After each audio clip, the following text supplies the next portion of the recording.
How does a 15-year-old student fall in love with his 40-year-old teacher, a woman who is married and a mother of 3?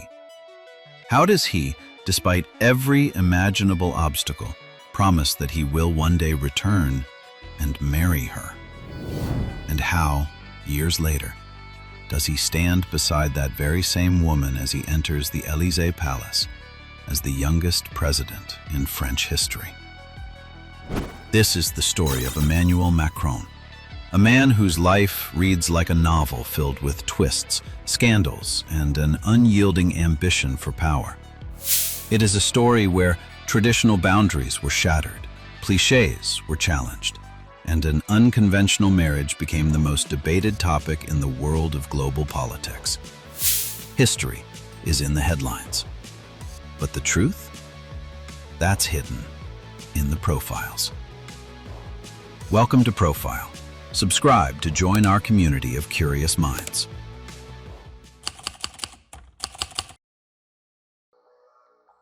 Emmanuel Macron was born in 1977 in the city of Amiens in northern France. He grew up in an upper-middle-class family with a strong academic background. Both of his parents were doctors.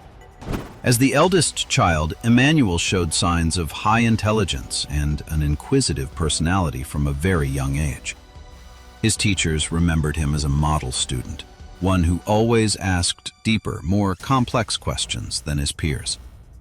He had a profound passion for literature and music, and he was an accomplished pianist. But there was something different about him. According to former classmates, the teenage Macron avoided girls his own age. Instead, he preferred the company of adults, often spending his dinners conversing with his teachers. These traits, combined with his intellectual environment, prepared him for a brilliant future. But no one could have predicted that his life would change forever at the age of 15. The year was 1993.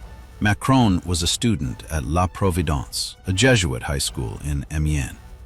It was there that he met the woman who would change not only his personal life, but his entire destiny. Brigitte Trogneux was a 39-year-old literature and drama teacher, married with 3 children. Brigitte taught the school's theater club, and the young Emmanuel quickly caught her eye.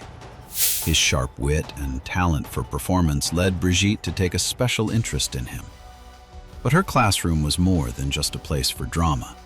It was a space for intellectual awakening. They decided to collaborate on a project to rewrite a play together. This project took them out of the formal classroom setting, leading to long hours of writing, debating, and rehearsing. During this intense collaboration, the walls between student and teacher began to crumble. To Emmanuel, Brigitte was no longer just a teacher. She was an intellectual soulmate. To Brigitte, Emmanuel was not just a bright student, but an equal with a startling maturity.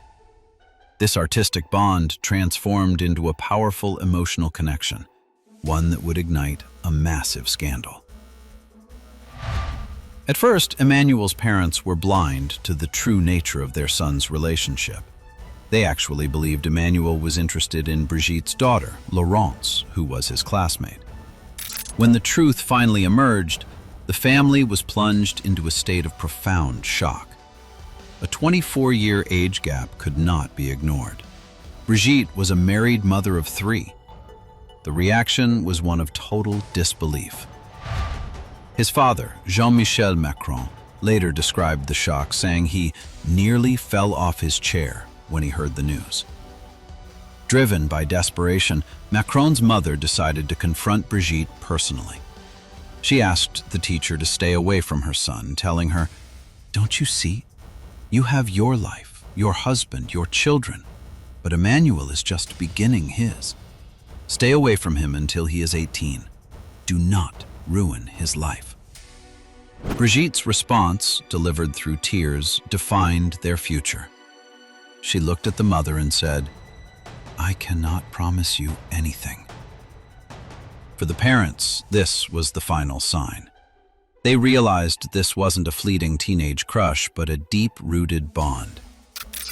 In a desperate attempt to separate them, They sent Emmanuel to Paris to finish his final year at the prestigious Lycée Henri IV. They hoped that distance would break the attachment. But this forced exile only strengthened his resolve. As he said his goodbyes to Brigitte, the teenage Macron made a daring vow. No matter what you do, I will come back, and I will marry you. Brigitte later recalled, Emmanuel had to leave for Paris. I told myself he would fall in love with someone his own age, but it never happened. The move to Paris was a turning point in Macron's life. Lycée Henri IV, one of France's most distinguished educational centers, was the place where the country's future elite were forged. Macron shone brightly in this competitive environment, honing his skills in literature, philosophy, and the humanities. His academic success eventually led him to the very top of the French education system. After finishing high school, Macron entered the University of Paris, Nanterre, where he received a master's degree in philosophy. Then, he went to the prestigious Paris Institute of Political Studies, known as Sciences Po, and after that, he managed to enter the National School of Administration, or ENA. This institution is one of the most prestigious bodies for training France's administrators and politicians. Studying at ENA, where many French leaders, including Jacques Chirac and François Hollande, graduated, signaled Macron's ambition to enter the highest levels of society. In this period, he not only learned management and political skills, but also built a network of valuable connections that would later serve him in his political career. While Emmanuel Macron was busy climbing the academic ladder in Paris, his connection with Brigitte was maintained through constant phone calls in a carefully calculated manner. This period was more than just a test of an emotional bond. It was an opportunity for Macron to gather the tools necessary to realize his future ambitions. After graduating from ENA in 2004, he entered the Inspectorate General of Finances, an institution that acts as a gateway to the country's most powerful technocratic circles. In this position, he not only became familiar with the inner workings of the state, but also learned how to navigate the complex network of power elites. But staying within the framework of a government salary did not fit his plans.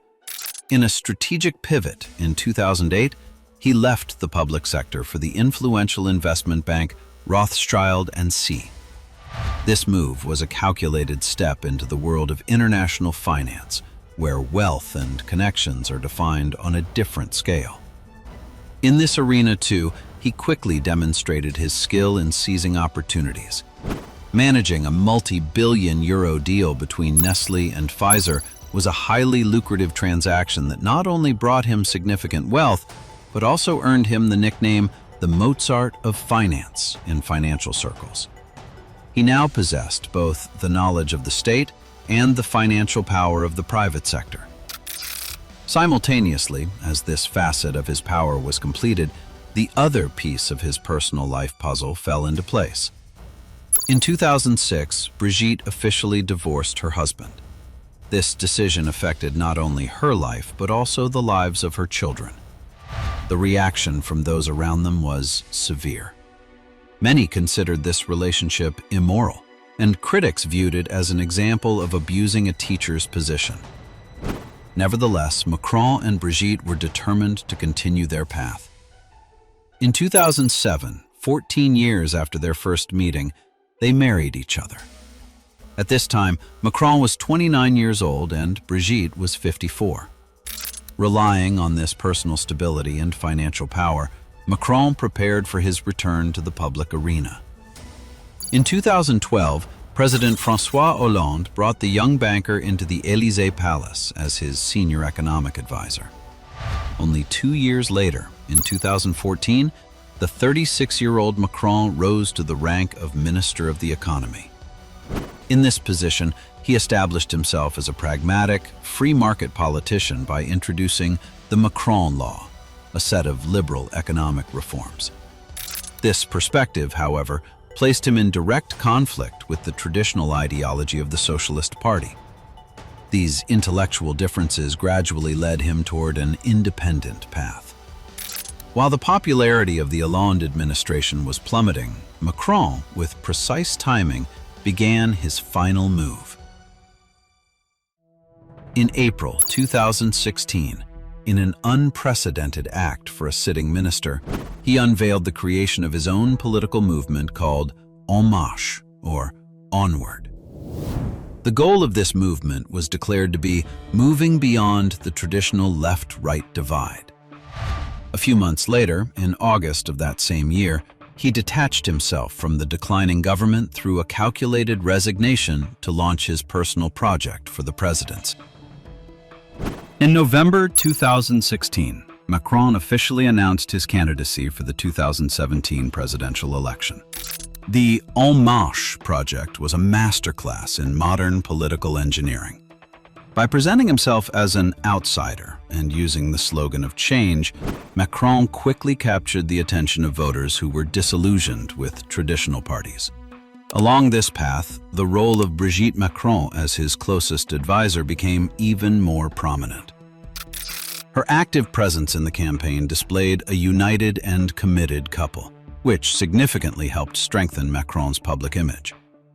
In the final round of the 2017 presidential election, Emmanuel Macron defeated Marine Le Pen, the leader of the far right, by winning over 66% of the vote.